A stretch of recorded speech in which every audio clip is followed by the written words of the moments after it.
నమస్తే. పండుగ దగ్గరికి వస్తుందండి, సంబరం అవుతుంది కదా. ఇంకో పక్కనేమో జేబుల రూపాయి లేదని బాధ అవుతుంది.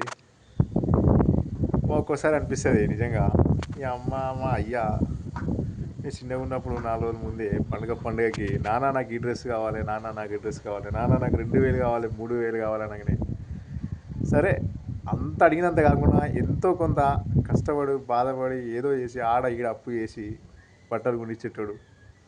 ఇప్పుడు అర్థం కాలే, నాన్న ఎప్పుడు ఎందుకురా మనందరికి బట్టలు కొనిస్తాడు, ఆయన మాత్రం పాత బట్టలు వేసుకొని ఉంటాడు.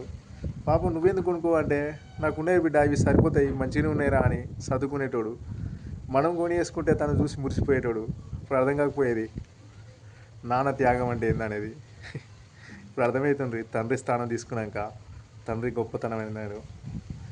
ఎప్పుడు నాన్నని తక్కువ చేసి మాట్లాడకండి, తర్వాత చాలా బాధపడతారు. తప్పుగా మాట్లాడుంటే సారీ ఫ్రెండ్స్, ఉంటా, బాయ్.